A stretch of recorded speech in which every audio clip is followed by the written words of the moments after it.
Yo, aujourd'hui on va parler de Time Phoenix. Alors Time Phoenix, comment ça se passe? Donc c'est un jeu de campagne, des puzzles avec du narratif. Donc comment ça se passe? On a une feuille de campagne, là j'ai déjà avancé un peu, donc on coche petit à petit des choses qui nous rendent plus forts. Donc là c'était les certains niveaux, quand j'ai biffé j'ai fini ce niveau. Là j'ai fait une dizaine de niveaux, c'est où on voit en gros les scores. Et on va avancer petit à petit dans la campagne. Et chaque fois, si par exemple je suis au 7, je vais prendre la map correspondante, donc hop, pour une autre, la 5 par exemple ici. Et du coup ça c'est la map en soi. Donc une campagne, on choisit une map, on arrive dessus, et après il y a plusieurs cristaux qu'il faut essayer d'atteindre. On ne va pas tous les faire en une fois, c'est chaque fois un cristal, et il faut essayer d'optimiser. Donc comment ça se passe? On choisit un signal, par exemple Area 2, et il y a un petit texte narratif. On s'arrête à la fin du texte, puis dès qu'on va atteindre des cristaux, des fois cristal 2, il y a d'autres textes à lire qui donnent des fois des nouvelles règles un peu, mais aussi surtout le côté narratif. Maintenant, plus en détail, donc là il y a un résumé, je vais l'enlever, pas besoin. On a, quand j'ai choisi un niveau, là par exemple le niveau 2, donc c'est au hasard, j'ai pas setup comme au début, donc c'est pas exactement les bons stats. On a donc notre personnage qui nous donne notre armure, notre attaque, nos points de vie. On a un deck ils appellent Focus si je me souviens bien. On commence avec 6 cartes comme ça, après petit à petit on va l'améliorer et on va piocher un certain nombre de cartes. Ça c'est résumé sur notre carte de campagne ici, où c'est le Draw Focus Card. Donc là c'était 2 à la base, maintenant ça passe à 3. Donc là je vais piocher 3 cartes au début de la partie et à chaque fois que je vais faire l'action Focus. J'ai des cartes qui me donnent les jaunes des clés. Hop, donc là j'ai 2 jaunes, je peux les jouer pour gagner 2 clés. Et ça, HP Boost, ça me donne des points de vie en fonction, pareil, sur la carte de campagne qui peut s'améliorer. Donc, voilà les cartes. Mais le plus important, c'est cette partie-là. On commence ici, où il y a le grand rond ici. Et le but va être d'atteindre un des cristaux. Comment on fait? Là, ce qui est en jaune ou ce qui sera en bleu, là il y a en bleu par exemple ici, c'est des portes. Donc pour ouvrir une porte, j'ai besoin d'une des clés. Donc là par exemple, si je veux ouvrir cette porte-là ici, j'utilise ça et je peux aller ici. Ça me donne plus un attaque pour le monde en cours. Donc là, je gagnerai un attaque. La deuxième, par exemple, je peux ouvrir cette porte et là, gagner un point de vie, pardon, j'ai été un peu vite, hop, je gagne un point de vie. Et là, je suis bloqué. Une des actions peut être Focus. Focus, je pioche un certain nombre de cartes. Encore une fois, au début, c'est 2, après on passe à 3, voire plus. Et je vais gagner d'autres clés bleues, du matériel qui sera utile pour plus tard. Mais chaque fois que je focus, je vais attaquer un monstre. Les monstres, c'est ici. Donc, je ne peux pas focus plus que le nombre ici. Et les monstres sont résumés là. Ça nous dit en fonction de notre armure et de notre attaque combien ils vont faire de dégâts.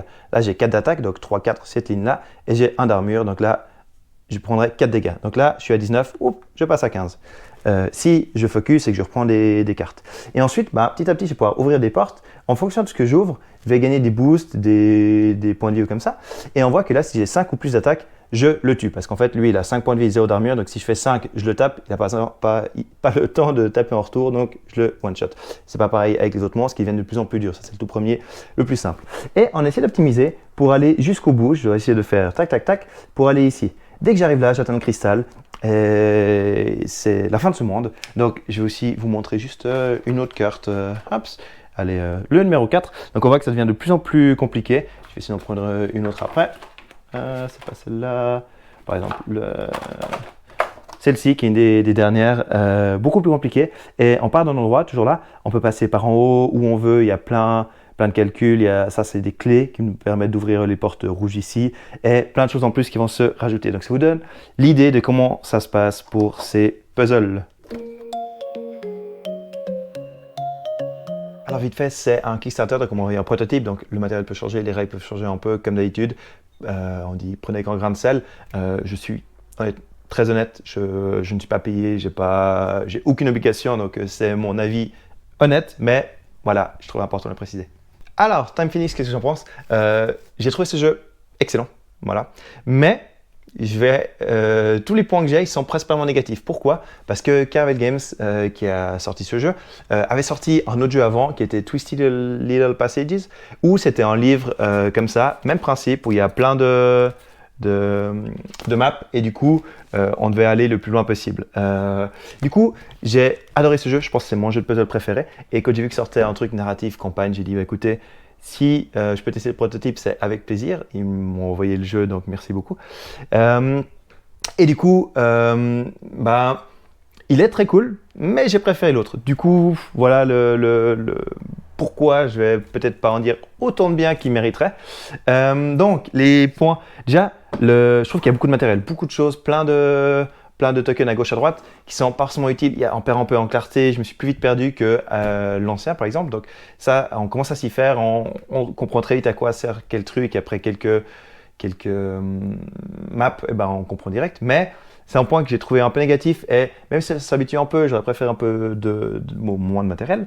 Narratif, il y avait beaucoup de narratifs, alors j'avais direct envie de me lancer dans les puzzles et au début c'était un peu lent je devais dire et petit à petit, donc j'ai fait une dizaine de puzzles. Ça m'a plu. Et il y a un petit humour sympa que maintenant, quand j'ai fini un truc, il n'y a pas toujours de la narration. Quand j'ai fini, j'espère trouver quelque chose parce que je veux voir ce qui s'est passé. Et puis voilà, j'ai envie de voir la suite. Donc au début, je trouvais lent, je vais me lancer dedans. Puis maintenant, quand j'ai fini un puzzle qui est beaucoup plus lent qu'au début, où on veut tester, essayer de trouver assez vite, là, je suis content d'avoir ma narration et puis de lire un peu. Donc ça, c'est un truc qui est devenu positif à terme. J'espère que ça ira mieux avec la suite. Un des trucs, c'est que on peut faire chaque monde, en fait, on a vraiment un sentiment de puissance où on gagne de plus en plus de points de vie, d'armure, d'attaque, et on peut faire n'importe quel monde quand on veut. Du coup, il y a des mondes qui sont pas, essayer d'attraper un certain cristal, mais certains sont pas possibles tant qu'on n'a pas certaines stats. Et ça peut être frustrant où je dis mais en fait j'essaye puis en fait non et puis voilà. Mais c'est pas le côté plus frustrant. Ce qui m'a un peu plus frustré, c'est que quand je choisis un monde, on finit pas toujours à un point de vie. Dans le livre, c'est souvent ça, on finit ric-rac et puis voilà. Là, plus on finit avec des points de vie, plus ça nous donne des points pour les points à la fin de la campagne. Que honnêtement, si j'ai raté, juste effacer et recommencer. J'ai pas dit rater, je recommence avec 5 points de vie de plus, qui recommande de faire, mais voilà. Mais du coup, quand tu finis avec 2 points de vie, je me dis, là, je vais faire un truc de faux. Soit je vais finir avec 1, soit je vais finir avec plus, mais 2, c'est bizarre. Ou je finis avec 7, je me dis, est-ce que j'ai bien réussi, est-ce que non? Et j'ai le sentiment de ne pas avoir assez bien réussi, qui s'estompe. Au final, je dis, je réussis le puzzle et voilà.